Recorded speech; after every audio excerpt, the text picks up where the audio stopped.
inini ndiri ndega. Unoona imwe hambura makaka nduta mitsa yerume ichitotaura kuti ipai vamunangagwa nguva, kutotarisa chaiko chaiko kuti baba vane ndebvu dzakakomba muromo vane pfungwa yekuti vamunangagwa at 85 years makore akanyongwa pazvitupa, nekuti dating was very poor patime yatakaberekwa nyangwe nesuvo tiri vadiki kuna navamunangagwa, zvekuti kundozva makore anga handitozivi. Vamugabe vatoti vari kuma90 something is now over 100, right? Munhu wakadero tikana kangoti garei pasofo totanga kuita nyaya nevamwe vanhu vakaenda kare, anoramba achingonetsana navazukuru mumba kutsvaka makii emota anenge achingova patebhuru, ndemunhu waunotarisira iwewe munhu ane 20 years kuti ane chimwe chinhu chaachakitira chine pundutso. Hakuzi kutuka, ndine urombo kana nichidzikisa gejo, but asi zvimwe zvinhu tinofanira kutarisa kuona kuti munhu uyu chii chaakamboitavo paupenyu, then izvozvo zvinoti tikasanganisa yatinoti kumathematics experimental probability zvinobva zvatipo rafu answer yekuti tikasanganisa zvavakamboita gore riya nezvavakaita gore riya, zvino the answer is a likely to happen event. Handiti maona manje, right? Kana ukatarisa zvakaitwa naChamisa panguva inclusive government, zvinotaridza kuti sim card rakanga richitengwa pasura pane tsuru remombe, but pavakapinda vakomana inclusive government akatoita madola for 2. Network tinoziva kuti vanhu vaidete kukwirira pamusoro pegomo, asi pakapinda vakomana vaya inclusive government network yakazara pese semizi, right? Munhu waiteta kuti kana achifonerwa nemwana wake ari kuJoni, mwana ari atojusa foni, iye kuti atambire foni iya yawaitobhadhara mari kududzira kuti foni dzaiva shoma muraini, but vakomana pavakapinda foni munhu wese ane foni ke zvino, right? Panguva yeinclusive government vatendai biti vakabata Ministry of Finance, hakuna munhu aishaya mari yake kubhengi. Saka vakomana vaingana vachitaura kuti tikapinda isu tinokuitirai zvinhu zvakanaka, hatingati nhema kana kuti exaggeration, kuti pane zvavakatomboita zvatinoona, right? Kana ukanyatsotarisa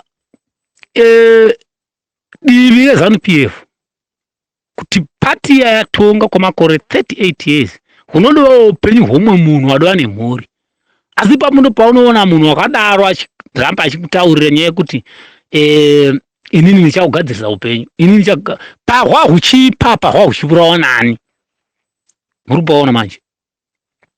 Ukanyanya kutarisa panhau yokuti Zimbabwe is now open for business, vanhu vanoudzwa havana kupusa kuti huyai kuZimbabwe bhizinesi ravhurika, nokuti vanhu ivavo vanonge vachizvibvunza mubvunzo wekuti zvayanga yakavharika ndiani wanga aivhara, uye iwe samunangagwa waivepi nyika ichivharika iyi, nokuti as far as I understand, kubva paindependence vamunangagwa vaingova vari minista muhurumende yavamugabe. Saka kana vamunangagwa vachiti vanga vasina chokuita muhurumende yavamugabe, in other way round vari kutuka vanhu kuti vaihorera mari yestate for nothing for the past 38 years. Ndosaka ndiri ndiri ndega. Kana munhu achitaura kuti nyika huyai yavhurika pabhizinesi, ndiani mutungamiriri wekusouth Africa kubva kuna Nelson Mandela akambofamba pasi rose achiti huyai kuSouth Africa kwava negreen pasture? Zvinongoitika chete ndezvekuti vanhu vakangoona magariro evana veSouth Africa. Kana vana vako vagere zvakanaka, zvinodana vaenzi. Munopawa. Nokuti zvokufamba pasi rose munhu chingozara pose pose semvura uchingompeya segarikuni, zvinodowesta mari yenyika. In other way round chinje ndakaona chiri kuitika payani chekuti time yaindeya vamugabe nemhuri nevakwasha nevazukuru vamunangagwa vaidochiva kuti no, kana ndoda kuti ndipindewo paposition iyo ndigozondeyavo nemhuri dzangu. Handiti muri kuona manje. Saka zvinhu zvokuti titarisire kuti pane chichachinjwa nevarume vakaita sana vaMnangagwa, aiwa hapana. Aiwa hapana, hakuzi kuvenga, asi kuti tinoda kutarisa kunoenda nyika. Ndokuti zvinezvi kana tichitarisa nyaya yavane vachitaura nyaya dzekuti tazosunga vanhingi nenyaya dzecorruption, tasunga nhingi, riya rinongori drama. Ndokuti kana muchishandisa pfungwa chaidzo dzakadunja, kwete kufungirwa, kuzvifungira wega iwewe, unokwanisa kuona kuti kana zvichinzi munhu wakaita savachombo asungwa nenyaya yehuori, panofanirwa kubuda pachena kuti huori hwavasungirwa ndehwekuti vaizvipa mastendi mumaguta akasiyana siyana. Naizvozvo state yatora zvinhu zvayaibirwa navachombo semenzaniso padzimba dzavo dzose dzavanadzo, paonekwa kuti 50 kana 20 zvadzo dzadzisina mapepa ari pamurayiro. Naizvozvo dzatotorwa 5 dzekukwekwe, 5 dzegweru, 4 dzekubulawayo dzatodzosegwa kustate. Kana zvinhu zvakabirwa state zvidzokera mustate, state inoonekwa nokusumuka. Iye zvinezvi kutaura kwatiri kuita panguva yakaita vaMnangagwa vapromises asingaperi, dai vanhu vasingashaye mari dzavo kumabhengi. Chimwe chinhu chinofanirwa kutarisa vanhu ndechekuti kana ivo vatungamiriri vakadzosera mari dzavakaba kana kuti dzavanoviga kunze kuti dzidzokere musystem, hapana munhu unosha kunobhenga mari yake. Kungakurudzira inini kuti kana ndapedza kupfura shomwe ndikatengesa kana ndasosa gadheni yamaisuzeni ndikabhadhagwa ndionesa mari kubhengi, imimi mari dzediamond dzamuri kutora dzinopinza 15 billion yakangorohwa nenhova isingavoni kuti yakaendepi, makadoviga kunze. Mokurudzira inini kuti kana wapfura shomwe kana kuti watengesa majuice card chinda wanobhenga mari kubhengi. Zvine sense izvozvo? Handimaona manje. Wochitarisa woona kuti ipo paya pamune muchiti huyai muchidana mainvestors. Mainvestors aya ukaona munhu ava nemari haana kupusa, vanotozvibvunza kuti zvaunoti tiuye ikoko, iwe usati wagadzirisa nyaya rule of law, mombe dzana Roy Bennett dzakaindepi?